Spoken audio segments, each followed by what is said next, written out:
more with John Brown and Nick Durst, live on the UCY.TV network.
Hey everybody, welcome back to the show, Spam, Sports, Politics, and More. I'm John Brown, your host, joined always my co-host, Nick Durst. What's going on, Nick? How are you? What is up, John? Episode 23 here tonight, and of course it's the big show. And John, this is the last show under the President Obama reign as president. How do you feel about that? Thank God. Well, if you have any comments on that, we're going to talk inauguration coming up right now and Trump's first 100 days.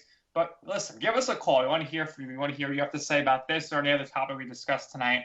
We'll also be talking at the 10 at 10 with Andrew Crunup at 8:10, the 10 most anticipated movies of 2017. He says it's a good list. We shall see. Also talking the NFL playoffs as the championship games are this weekend for each conference. And then, of course, the MLB Hall of Fame. The votes came out at 6 o'clock.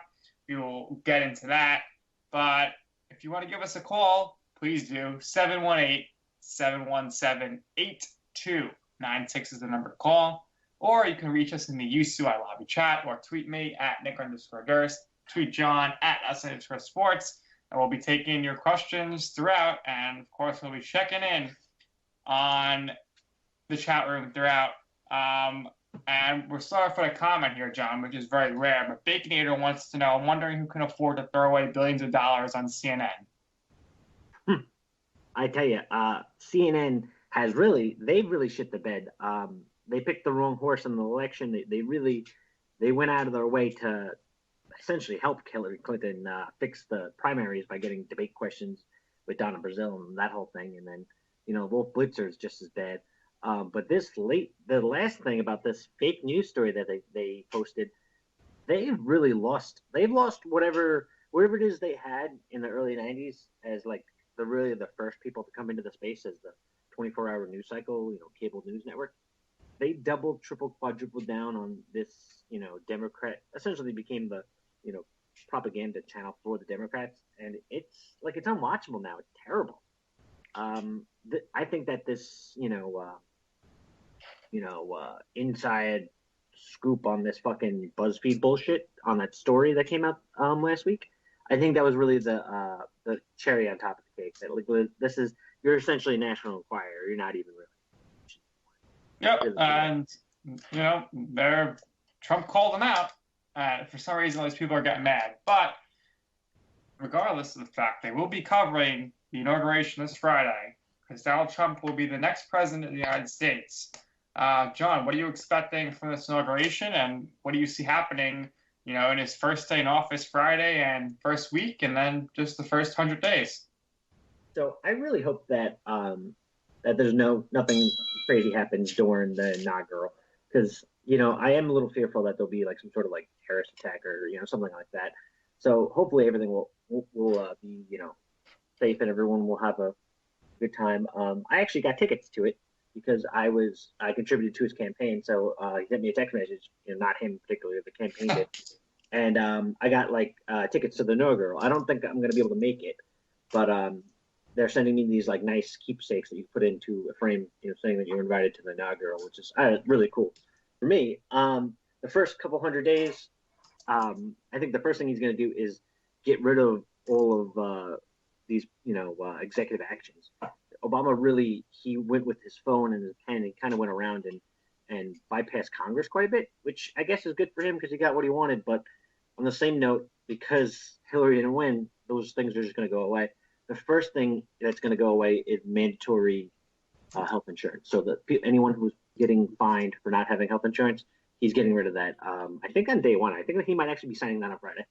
So thank God for that because people that own small businesses or people who are private contractors and consultants, things of that nature, that really hurts them a lot because essentially every year when you do your taxes, they're going to take your tax return because that's going to be your penalty for not having health insurance. It's that sucks, especially if you're a young guy without a family. You don't really need health insurance, Yeah, and that's the lasting mark on Obama's administration was Obamacare, and now it looks like it's going to be gone. So things are changing. They'll be changing rapidly, and Trump gave us the update on the wall in his press conference last week, or 2 weeks ago. Or last week it was, last Tuesday, or Wednesday rather. Sorry, getting dates mixed up here. And he said the wall's happening. Mexico's still paying for it, but all the confusion here is because the U.S. is going to pay for it at first, and Mexico's going to pay him back because, like he said, he doesn't want to go through all these hoops and boundaries and stuff. He wants to get the wall done quickly. Yeah. Absolutely, because if you think about it, like Mexico's going to pay for the wall, yeah, but it doesn't mean that they're going to physically write us a check and then we'll start working. That's not sort of how the government runs. So, like for example, I'm paying for the highways in New York, but it's not like they're waiting for me to send my taxes back before they'll repave my road. It doesn't work that way. One of the things that we can point out right off the bat is the fact that we send relief aid to Mexico, which I think is kind of crazy, but we spend couple $100 million every year to Mexico as relief aid. So that's something we could just, cut back on and use that to pay for the wall. Or B, 2% of their GDP down in Mexico is directly coming from wire transfers from Western Union and other things of that nature from America. So essentially, illegals come here, they work, they'll pay taxes, they send back the vast majority of their wages to their families. All we have to do is throw a tariff or a 25% tax, something on tax that just a little bit, and it will mess up Mexico's economy quite a bit. And that's a lot more than the $10 billion that it might cost to build this wall. So it will behoove them to do it, and it will definitely behoove them so that we don't just rip up NAFTA. Because if we ripped up NAFTA, their stock market would crash. They'd probably go into like a crazy recession. So you know what? I think that they're gonna play ball. It just right now, the media hates being wrong, and they were wrong in this particular situation. So they're just doubling down on anything that they can grasp their hands on. Right. They just go right after. John, the big thing is they're saying they're giving Trump criticism because he plans to meet with Putin as president. I'm sorry. I'm pretty sure Obama has met with Putin at some point or talked to him through a translator as president. They're two world leaders. Of course they're going to be in communication. What's the big deal? Why is the media trying to blow that out of proportion? Well, first of all, if that press conference the other day, I think that's such a great example because what it shows you is Trump's not going to play the media game. And Barack Obama was very much the darling of the media. They loved him. He's playing basketball against the guy on ESPN. He's so cool and savant. Oh, great. And Donald Trump really doesn't play their game, and they hate that. And he sort of goes around them as well because he doesn't make a statement that they can sort of put their own spin on and then put out and make the story. He just tweets stuff, and they react to his tweets instead of, Like there's no real reason to. Why should I watch CNN? I can just follow them on Twitter, and that they really cut themselves out of that. And the real reason they cut themselves out of it is just by being so biased. Right, and it was the first campaign, as we know, that was basically done through social media for the most part. The media was not happy about that, but they should be, because how much money did they make off these debates by Trump bringing in record ratings? But now they realize that the campaign trail landscape is going to be different going forward. It's not going to be all about paying all this money to the news networks like Hillary tried to do. Oh, absolutely. And I think that's a shift in a dynamic of America as well. If you look at the disparity, how much money each campaign spent, Hillary Clinton spent like $2 billion on, getting Jay-Z to perform. The most ever, and then she lost. And it doesn't matter, yeah. Donald Trump won the nomination and then eventually the presidency with a baseball hat and a Twitter account. And that's, I think, says more about his message than anything else. Now, John, do you have the hat? Of course. So I signed up I made just a regular like $500 donation. And then I signed up for like this monthly thing where I would send him like $35 a month through the rest of the campaign. And they sent me like yard signs and stickers, and I got a Trump cigar, I got the hat, I got a Christmas ornament, I got a bunch of stuff. Will you be wearing the hat on Friday? I will be watching on Friday. I have a polo shirt that has the Trump insignia on the breast, and I think I'll be wearing that. Well, this is the news for me in regards to the inauguration.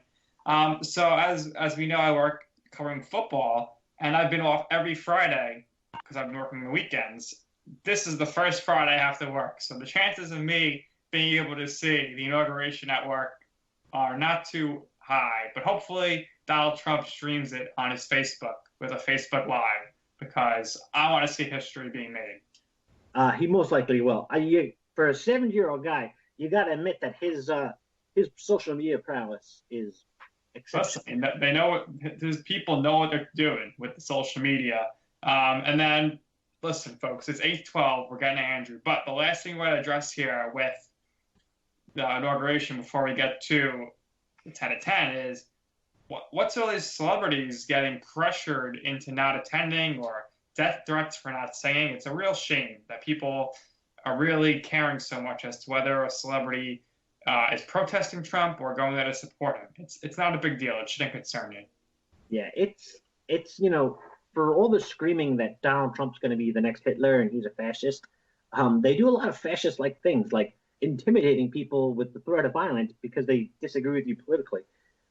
So really funny story. So Milo, he's the gay guy who was on Breitbart, and he was, part of like the real grassroots movement for Trump. And he was going to speak at Berkeley last week, and all the students, Berkeley is like a really liberal college. They all went nuts and they protested him, and they basically had like a sit-in where they wouldn't let him speak.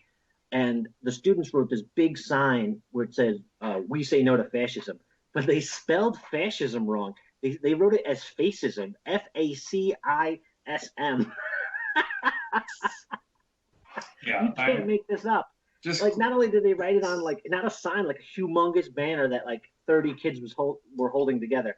Like you couldn't. It was so perfect. It was just like, you think you're so smart. You're talking down to everybody. You're so important that people that you disagree with shouldn't be allowed to speak, but you can't even spell the word of the thing you're trying to say. Like it's so perfect. Like that is just like mwah, perfection. Absolutely. Just absolute craziness as we've seen throughout with the media and these protesters, I say with air quotes. But Friday, inauguration, and of course we're recapping that next week. But now it's time, once again, for our field reporter, the phenomenal AJ Pollock, also known as Andrew Jason Pollock, to give us his 10 at 10. Andrew, welcome to the show. Hey guys, I'm here. I didn't want to interrupt you. So, before I begin the 10 at 10, I stay home on Fridays, as most people hopefully know by now. So I'm relieved that this inauguration's on a Friday. So I will definitely be watching, but I don't know what channel I'm going to be watching it on. That's the problem. Fox Business. That's the best channel to watch. Is it going to be on Fox Business? Because I'll check my channel guide. The Fox Business might not show all of it, but they're going to listen. Fox Trump is the best. They're going to show that on every network. All right. So now here it is, everybody. All right, so Andrew, it's time for the 10 out of 10. Tell everybody what the 10 out of 10 is tonight. Okay, so the 10 at 10 will be most anticipated movies for the year 2017. All righty, number 10. Quickly, before we start off this list, I'm sorry, honorable mention, Thor Ragnarok, that will be released on November 3rd. All right, John, you're a Marvel guy, I think. How do you feel about Andrew leaving that off his list? I don't know. I like the Thor movies, but I don't think that they're, anything to write home about. I'm not going to argue with you. I like Thor. I think he's a cool character. The Marvel movies, for the most part, they've been pretty good. I like Iron Man. The Iron Man movies were my favorite, but I like them all. I don't think I'm going to see them in theaters, but I still like them. Sounds like a consensus from you and Andrew. Good movies, but they don't quite make the top 10 list. All right, Andrew, number 10. All right. So 10-1, like I normally do. We're going to begin at number 10. We're going to do Cars 3. All right, John, will you be showing your daughter that movie? Most likely, yes. So Pixar movies are actually pretty good. I haven't actually seen Cars 2, but I saw the first one and I did like it. They usually have like a adult humor to it as well. It's probably an hour and 20 minutes, quick movie. Pixar always does a good job. That's probably going to make a lot of money as well. So I think it's a good choice. I agree. Okay, number 9, Andrew. Cars 3 will be released on June 16th. Now, you go to number 9. And this is what? Number what? 9. Okay. Okay. So, Pixar is doing something yet again incredible. For the second time in its production history, they will be releasing 2 movies in the same year. And this is where I bring up Coco, which will be released on November 22nd. So I'm not familiar with this movie, Andrew. What is this movie? It's basically an adventure movie. Okay. Is this the one with the Polynesian one that's the guy is voice acted by The Rock? No, that's Moana. You're thinking of Moana. Oh. Okay, number 8. Number 8, coming out next Friday, January 27th, from Walden Media, the same people who bought you Because of Winn-Dixie, comes an interesting story called A Dog's Purpose. See, I did see that. I know John's going to see that because he loves dogs, but the way Andrew just read that is like a trailer you see in the movies. From the producers of Castaway comes this fall the greatest movie ever. All right, so obviously you two will be seeing that dog movie with, I think, Dennis Quaid or something. That movie looks good. Marley and Me was phenomenal. I don't know if you saw it. Absolutely not. All right, next up, Andrew. All right, we're going to go with another animation movie, and obviously a lot of people love this franchise. So we're going to go with, at number 7, Despicable Me 3 in theaters June 30th. All right, John, another movie your daughter will be seeing? You know what? She doesn't like the Minion things. They're very popular, but she doesn't really like them. All right, fair enough. Next up, Andrew. Not everybody likes the Minions, and not everybody likes Screw. Oh, well, I tried. Number 6, we're going to go with a Disney movie coming out on St. Patrick's Day, March 17th, and that is Beauty and the Beast. That's the live-action version of it, right? Now that's with the girl from Harry. That's the one with the girl from Harry Potter. Yes, you are correct. All right, definitely won't be seeing that. Hate her as an actress. She's British. Emma Watson. She shouldn't be playing Belle. No, we don't need no British people invading our American fairy tales anymore. That's my opinion. I don't like live action versions of movies. It doesn't translate well. They tried it before. I'm not into it. All right. I'm sure Andrew's going to be seeing that because he's a big movie buff. Next up, Andrew. Okay, at number 5, we're gonna go with Star Wars Episode 8 in theaters December 15th. All right. Well, I'm not a Star Wars guy. John, will you see this movie? Most likely. I'm not going to see it in theaters, but I will watch it. I think it's probably going to be pretty good. They usually put a ton of money behind it. The last couple of ones have done really well. So yeah, I think it'll be all right. It's probably gonna, as far as money goes, I would say it's probably gonna make a shit ton of money. So it's a good way to be up the list.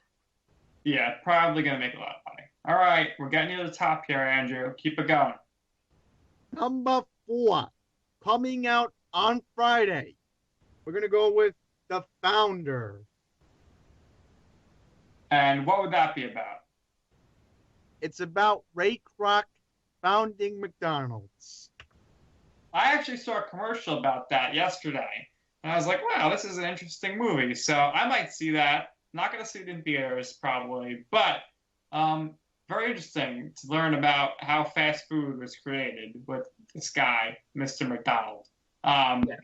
It all started with he had a farm, and he was just like, you know what? I got to make a fast food chain. All right, number 3. Quickly, I gotta mention that the reviews are already out, and it's already gotten a 79% rating on Rotten Tomatoes. Oh my gosh. All right. That's pretty good. All right, number 3. We're gonna go with a DC movie. Well, there's gonna be 2 coming up, but the first one we're gonna say Wonder Woman in theaters June 2nd. Now, I'm a big DC guy.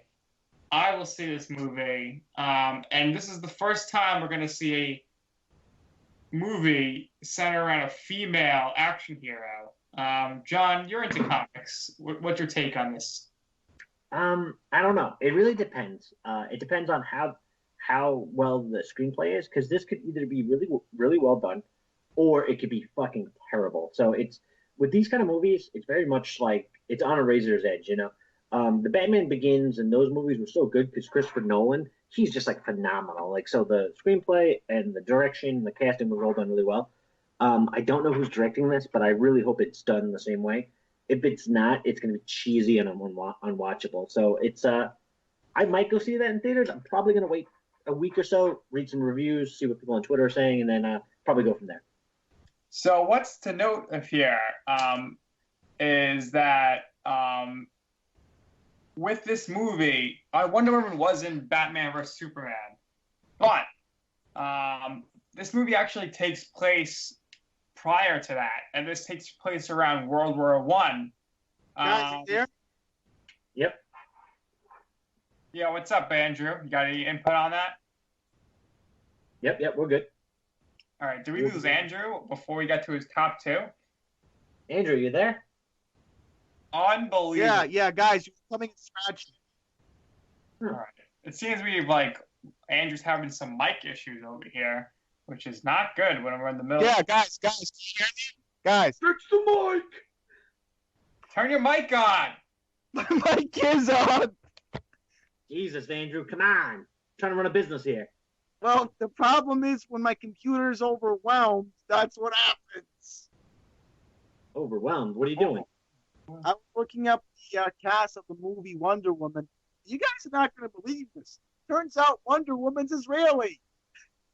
Yeah, Gal Gadot. Oh, nice. Israeli. And if I'm not mistaken, John, I'm pretty sure Nolan has something to do with the Wonder Woman movie because he's also he's producing the whole DC franchise right now. So I don't know. I think Zack Snyder might have directed this stuff. He's actually pretty good as well. He's done what was his most recent one? He did something recently that was very good. Did he do like Star Trek or something? Yeah, the remake of Star Trek. Those were good. All right. Now, number 2, I have a feeling where Andrew's going to go with this, unless it's number 1. But what's the top 2, Andrew? Number 2, we're going to go with Spider-Man Homecoming. Oh, I totally forgot about that. My take here is that the first 3 Spider-Mans were the best, and they should have kept the same cast and been up to like Spider-Man 10 by now. What do you think, John?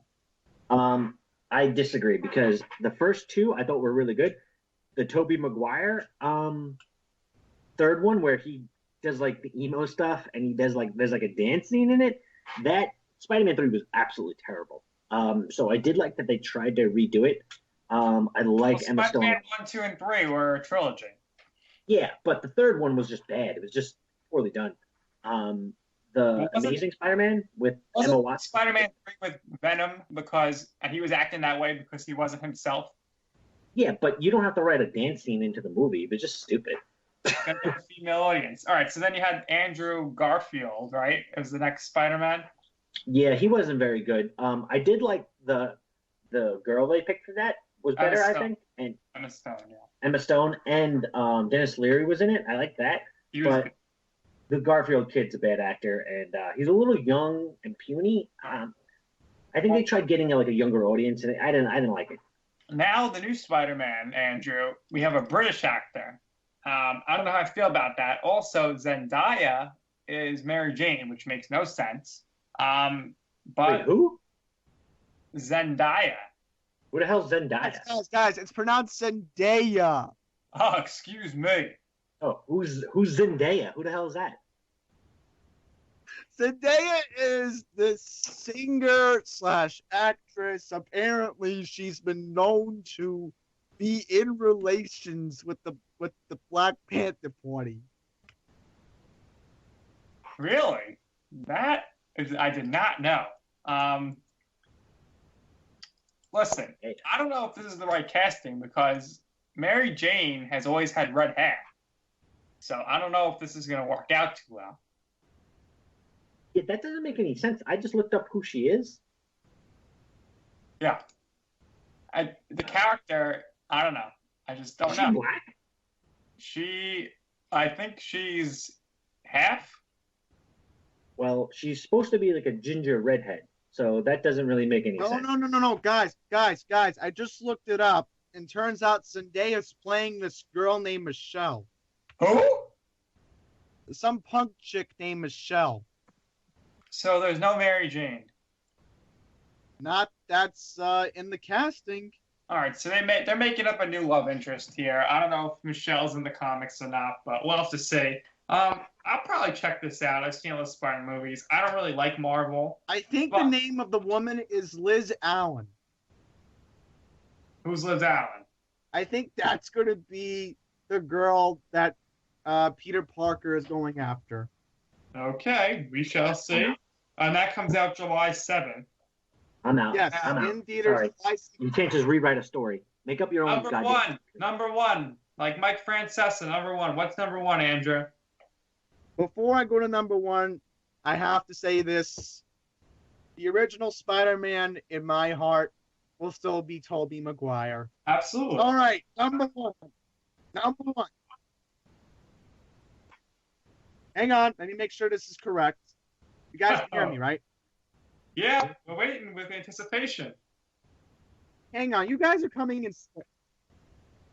Oh my God! We have to get a new field reporter, John. I don't like the way this kid's been acting up as of late. See what happens when we don't have. Guys, I fixed it. If you want to give the 10 out of 10 next week, send John a tweet at @SN_sports and let us know. And we will let you do the 10 out of 10 next week. All right, Andrew, this is your last chance. All right, I think we're going to have number 1 John, before we get to number 1. Guys, Justice League, number 1. Number 1, the Justice League. All right, I am looking forward to this. I've wanted to see this movie since 2003. It's finally coming out. I think it's going to be amazing. I don't know why Cyborg's like one of the original Justice League members, and no Martian Manhunter or Green Lantern, which is very strange. I don't really know if I like the casting of The Flash, but John, will you see this movie? Yes, I will definitely see that movie. I'm not seeing the new Star Wars movie. I just looked at the new Spider-Man movie, Homecoming. I'm looking. I just read up on the Wikipedia page. I hate this kind of stuff where they just, oh, let's retell the story completely different. Oh. Well, yeah. So let's listen to this cast for Justice League, okay? And now keep in mind, Andrew and John, Superman died at the end of Batman vs Superman. Sorry for those of you that didn't see it, but there's a 100% chance he'll be in this movie. So Henry Cavill is going to be back. Who knows how he gets resurrected from the dead? Then you got Gal Gadot as Wonder Woman, Ben Affleck coming back as Bruce Wayne and Batman, Amy Adams returning as Lois Lane. So already you got this star-studded cast. Don't forget J.K. Simmons. He's playing the police commissioner. That's who I was going to say next. So we know J.K. Simmons, Oscar winner. He's playing Commissioner Gordon, which is a big role. Now, John, I think you know this guy from some of your HBO show or something you watch. Jason Momoa is playing Aquaman. Do you think that's a good casting? I don't know much about him. Yeah, I think it's a really good casting. People follow me on Twitter. I actually was tweeting about it. Really phenomenal actor. And I think in movies like this, casting is so important because if you cast wrong, it could really mess up your movie. Look at the original, the Star Wars: A New Hope episode 1, 2, and 3. They casted Anakin Skywalker, who's essentially the main character, as Hayden Christensen, and he's a terrible actor. He sounds like he's on a high school play, and because of that, those movies stunk. So no, this guy's really good. I think he'll be he'll be phenomenal. He's in super good shape too. Kicks people ass. He looks like he could be a good Aquaman. But before I finish the cast here, this play is directed by Zack Snyder. Also a story by him. Now the writer of the screenplay is a fellow alum of my high school, St. Joseph by the Sea, Chris Terrio, and you may remember him from he was the Golden Globe and Oscar winner in that Ben Affleck produced and starred in movie Argo. So he wrote the screenplay for that. So he's writing the screenplay for this. So hopefully that turns out well. Now here's where the casting, I'm like, huh? You got Ezra Miller is playing the Flash and Barry Allen. Now he looks nothing like Barry Allen or the Flash. I'm guessing, John, you have no idea who he is. So maybe look him up. Andrew, what do you think about Ezra Miller? I have no comment. No comment. Okay. Well, he was good in Perks of Being a Wallflower. And I just don't see the character matching up. John, you take a look at him yet? You think he could pull off the Flash? I saw Perks of Being a Wallflower. That's another Emma Watson movie. I guess, you know what? The Flash is kind of a stupid character. I'm not a big Flash fan. Only because Flash is actually the best superhero. And I suggest you watch The Flash on the CW. Excellent show. But Barry Allen's not like loves Flash CW. My dad loves Andrew? I said my dad loves the Flash in the CW. Oh, it's amazing. It's amazing. I think even John, a big naysayer of the Flash, would enjoy it. And the whole DC universe on CW with Supergirl, Legends of Tomorrow, and the Arrow. And then also here we got some other famous actors. But before we do that, we got Iris West, okay? As we know, it's Barry Allen's wife, eventually. Now, John, do you know what her and the Mary Jane character usually have in common? Redheads? Yeah, so this was being played by Kiersey Clemens. No red hair. Similar situation to Zendaya, so we'll see how that turns out.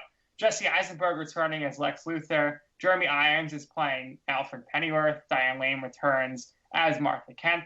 Amber Heard's playing Mira, who is Aquaman's wife. Then you got Ray Fisher playing Cyborg. I have no idea why he's an original Justice League member anymore. Now, it doesn't make any sense, but he is. And William Dafoe.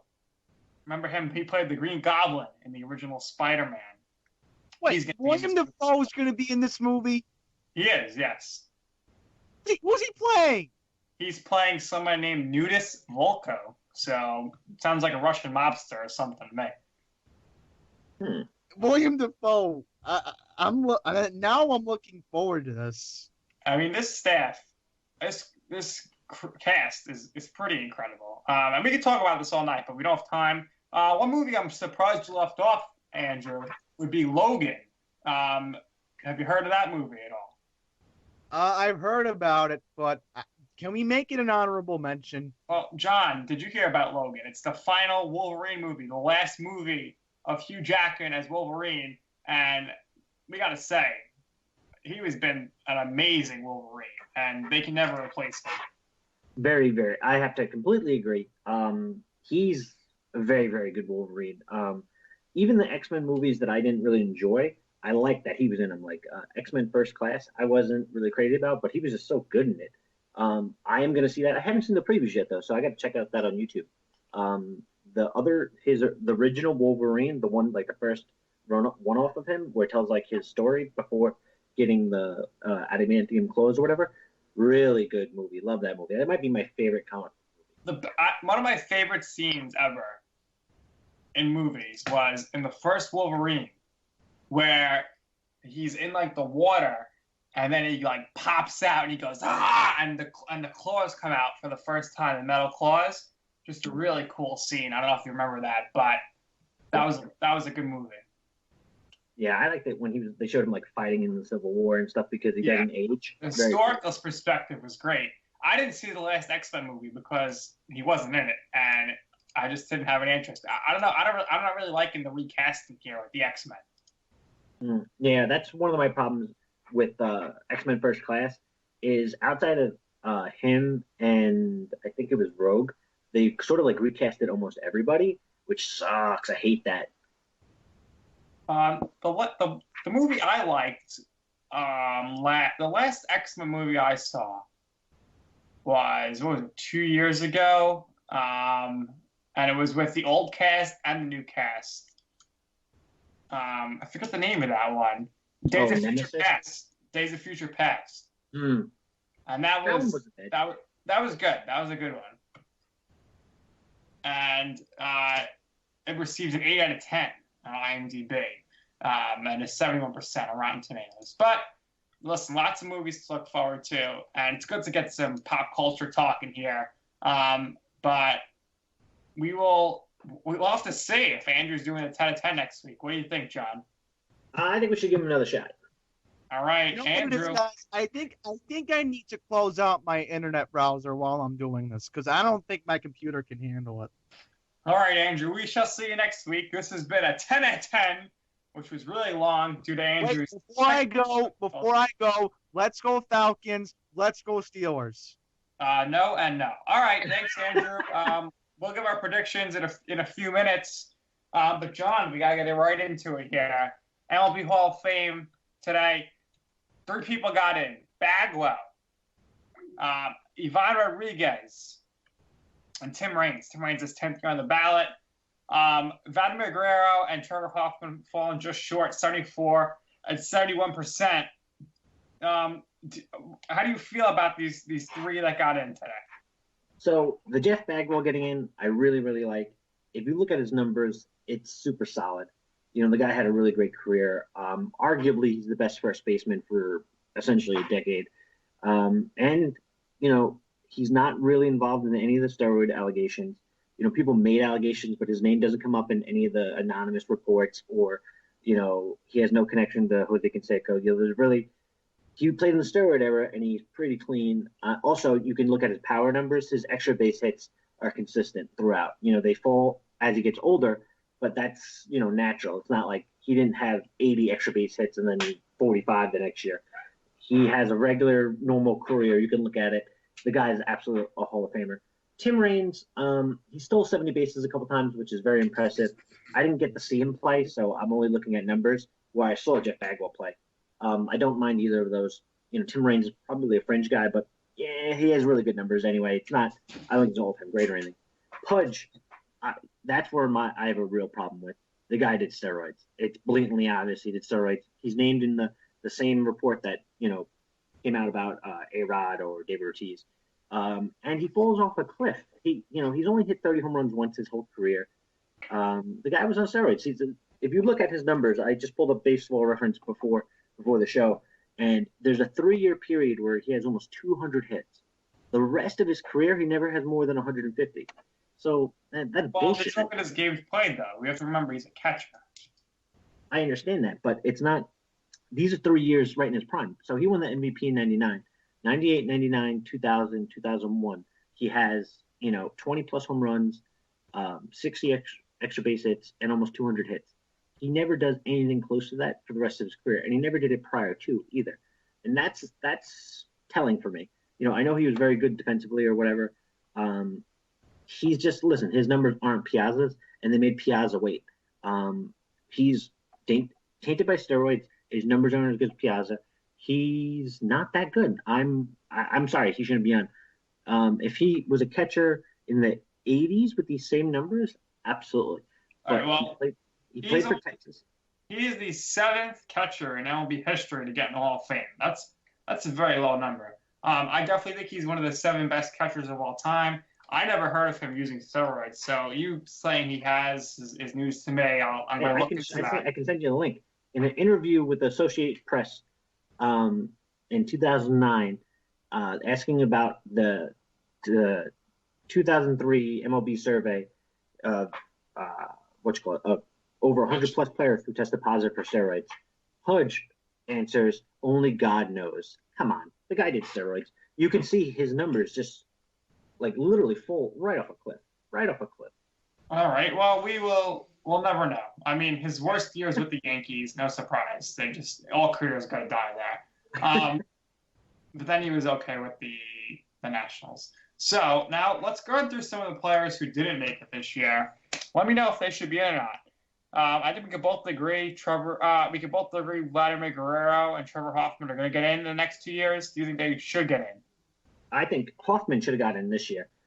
I understand that his numbers aren't as good as Mariano, but that the fact that the greatest closer ever played in his time period shouldn't diminish his numbers. His numbers are still incredibly impressive. 600 plus saves. The guy was in the regular season. I mean, I have to agree with you. Hoffman's got to be in. Absolutely. Greatest closer of all time, in my opinion, still, because he pitched a little in a different era than Mariano, a little bit earlier. He wasn't just he was really just in the steroid area for the most part, and then a little before when the game was just totally different. But obviously people say Mariano Rivera is the greatest closer of all time. And then Vladimir Guerrero, I think he should have been in this year. Best arm I've ever seen, and what a natural hitter. Listen, the guy is a crazy person. So, he's playing video games, living with his mom in his 30s, whatever. What he did on the field was nothing short of, amazing. He would get a breaking ball in the dirt, off your shoe tops and hit a home run out of it. He was a home run hitter, but that was really just a line drive hitter. He was really good in the field. Probably, arguably, the best expo ever. He should have been in the Hall of Fame. He will be eventually. But if you do want to do something fun, go on to Twitter and drink all the yummy tears of all the Yankee fans who think that Jorge Posada should have been in the Hall of Fame. Andy Pettit, he should be in Jorge. Stupid. But what's funny is the Expos don't exist now. They're going to get all these Hall of Famers, and they're not going to be able to honor them because they don't have a team. What a disgrace. Next up on my list, I don't know how you're going to go with this one. This guy definitely should have been in. Top 3 closer of all time, Billy Wagner, 47-40, 2.31 ERA, 422 saves. His ERA and his WHIP and all that jazz is better than Hoffman, and the same as Mariano Rivera. He just doesn't have as many saves, but he has 422, which is ridiculous. He should go in, I think. Yeah, you know what? I agree. He's probably on the list of top 10 closers of all time. I think one of the reasons that he's probably on the outside looking in, he might be like a Tim Raines kind of guy who stays on the ballot for a super long time, and then eventually gets in, is the fact that he didn't have a lot of postseason success. And then towards the end of his career, he blew out his arm and putted along towards the end there. Right. But I don't know if it's going to be tough though, because he's second all time in saves among lefties. Now the person who's number 1 all time didn't get in, and you know who that is? John Franco. He should be a Hall of Famer, I think. But he's off the ballot now, but he should have got in. Yeah, I agreed. I agree with that.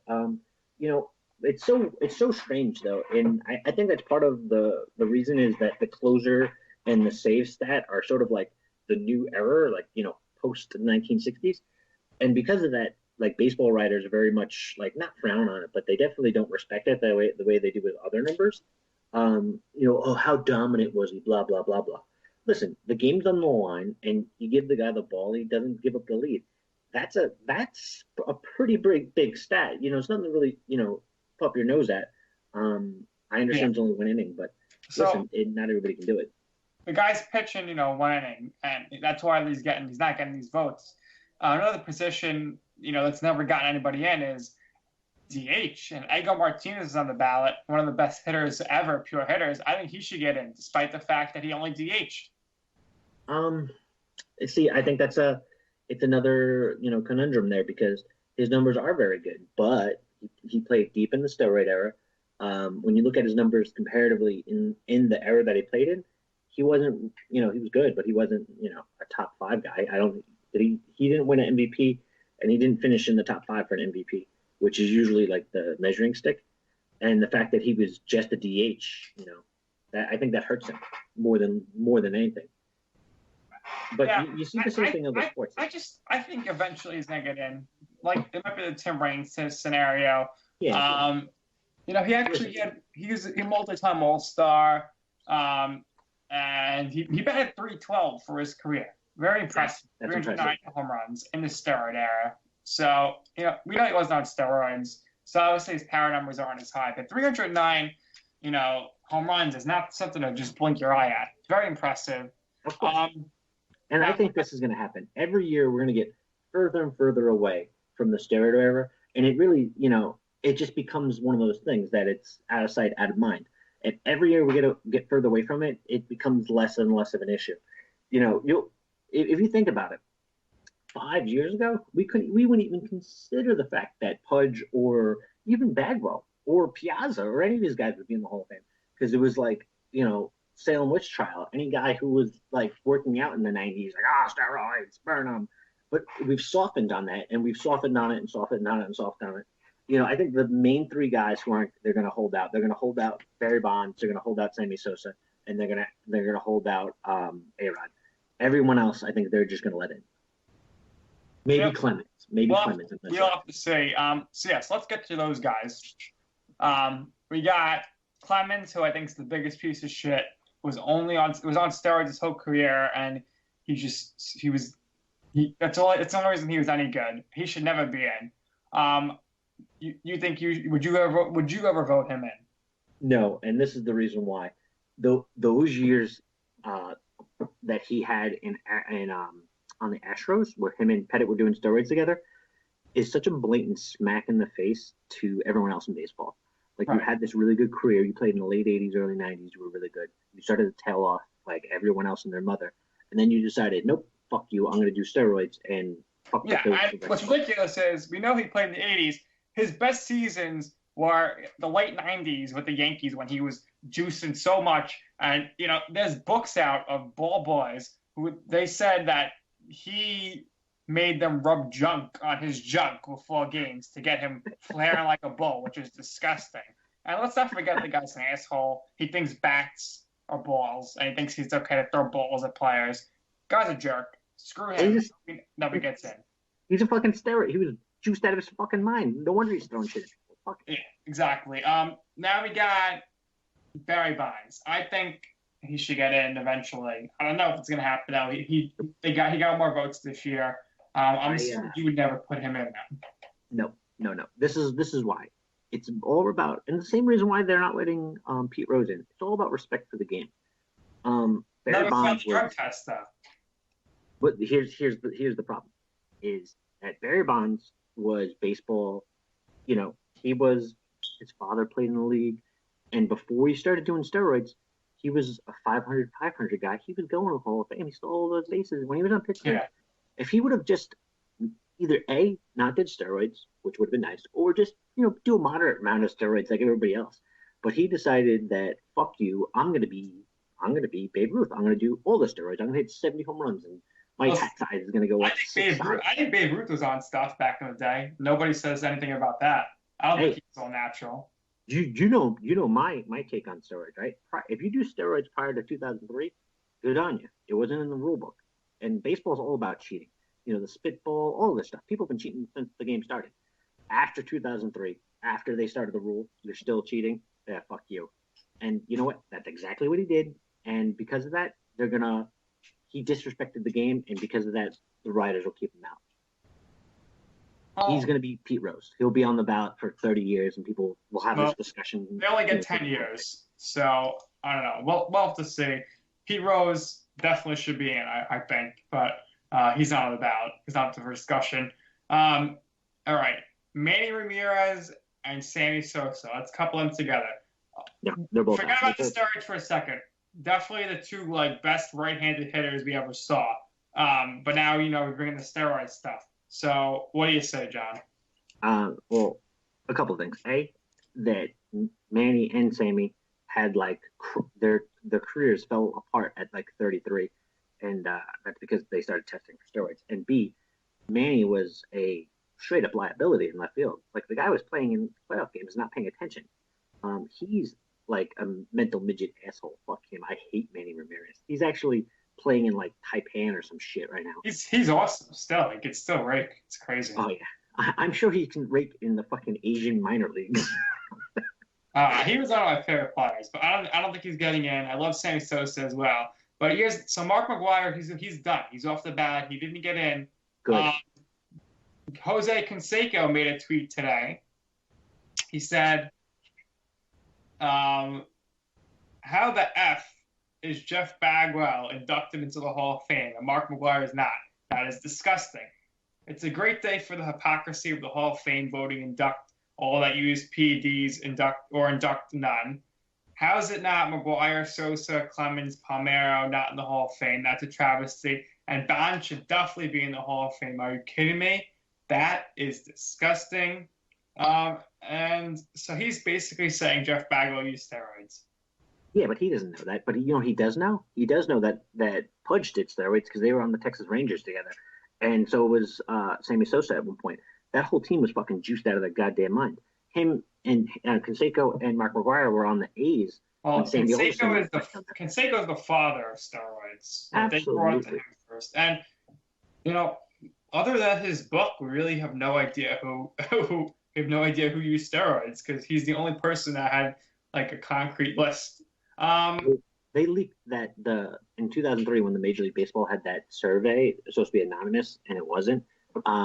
Over 100 players came out that tested positive, and names have leaked, and that's how the A-Rod stuff originally started. All right, so we have a comment from Frank who says Bagwell juiced. So we'll see if that ever comes out. Now, 3 names real quick. First one up, Melvin Mora, not a Hall of Famer, but I love the guy. I want to bring his name up. Great Met. They should have never traded him. I like him. Yeah, he was actually better on Pittsburgh, but the Orioles. He was fantastic. Yeah, he was very good there.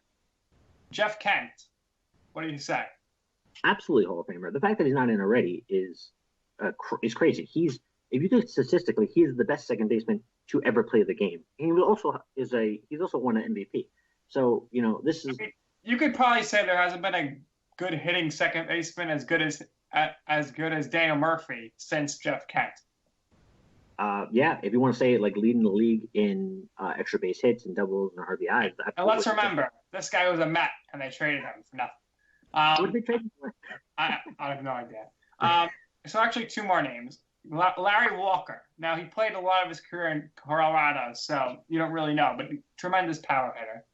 And he's a good guy. I like him. He used to be on Baseball Tonight. I don't know if he is anymore.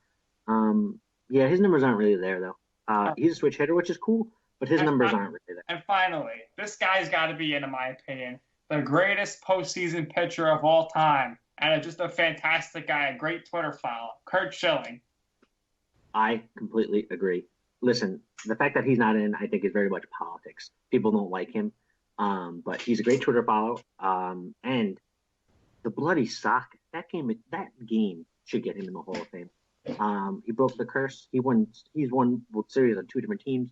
He's won World Series MVPs. He's won a couple of Cy Youngs. he was good for a long, long time. And he wasn't a steroid guy because even when he wasn't throwing 98 anymore, he still figured out other ways to get guys out. He was good for a long, long time. And I think he's absolutely a Hall of Famer. Yep, and I hope he gets in, but for some reason the media are giving him hate now, based on his tweets and stuff. So the Mets in 1996 traded Kent and Jose Vizcaino to the Indians for Alvaro Espinoza and Carlos Viagra.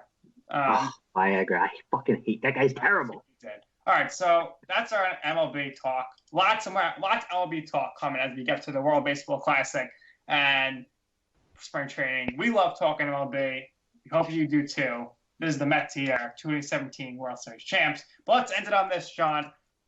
Title games this weekend in the NFL. I'm going with the Patriots, and I don't even think it's going to be close against the Steelers. I think they're actually going to blow them out. I know you like Bell. He was on your fantasy team. You like Brown. I think you like Big Ben as a player because he's very tough. But how do you see this game playing out? Listen, the Steeler defense isn't what it used to be. It's not even like a shell of what it used to be. Tom Brady and Belichick, they're going to just torch them up. They got 3 running backs in White, Blunt, and Lewis who are all very good. What they're going to do, they'll come out and try to dominate the game. If it's close or if, somehow they end up, they're trailing, they're going to do something that's going to exploit. They find teams' weaknesses and they just crazy exploit them. I expect Edelman to have like 11 catches for 125 yards and a touchdown. I think this is going to be an easy win for New England. The Giants played the Steelers this year, so I got to watch a Steeler game, all 60 minutes. Listen, they can bomb you deep and they can run the ball. Their intermediate play is not that great, and their defense isn't that great. I'm not worried about the Steelers at all. I think New England's going to roll over them pretty easily. All right, so we're both in agreement there. Listen, you can't make Tom Brady mad. It's been at the end of our show throughout the NFL. Listen, I said it. I said at the beginning of the year. I stand by it. Pissed off. You shouldn't have pissed him off. Now the game. This game's going to be a shootout. So the Packers and the Falcons. Okay. So let's look at some of these stats. Both teams are red hot. Packers won 8 straight, while the Falcons have won 5 straight. And both offenses regularly put up 30 plus points. The Falcons had 12 games of 30 plus. Packers had 8, both led by MVP candidates of Matt Ryan and Aaron Rodgers. One of them is going to be the MVP likely, unless it's Brady. And both teams rank in the bottom 5 in pass defense. So it's an evenly matched game. It's going to be a shootout. John, I'm going to roll with Aaron Rodgers here. He's on another level right now. And I think the Packers are going to get to the Super Bowl. And they're going to win a high-scoring game, like in the high 30s, high 40s, or low 40s. Maybe like a 40-38 final, something like that. Now, one question. Is this game outside in Lambeau or in the Dome? Inside in the Georgia Dome. The last game ever in the Georgia Dome. Ooh. Closing what? I was going with you if it was outside. But Matt Ryan in that Georgia Dome is really, really good. This is going to be a really tight game. It's going to be score a shitload of points. God damn, Aaron Rodgers is good. But you know what? That magic has to run out eventually. I'm going to land. All right, so he's going with the Falcons here. I'm sticking with my Packers-Patriots pick. And we'll be talking Super Bowl next week, of course, at Inauguration. We'll have the 10 at 10. Maybe talk some MLB. Talk about the horrendous New York Knicks. And who knows, maybe we'll talk about some food or something, because we haven't done that in a while. And me and John like to eat food, and why not talk about it?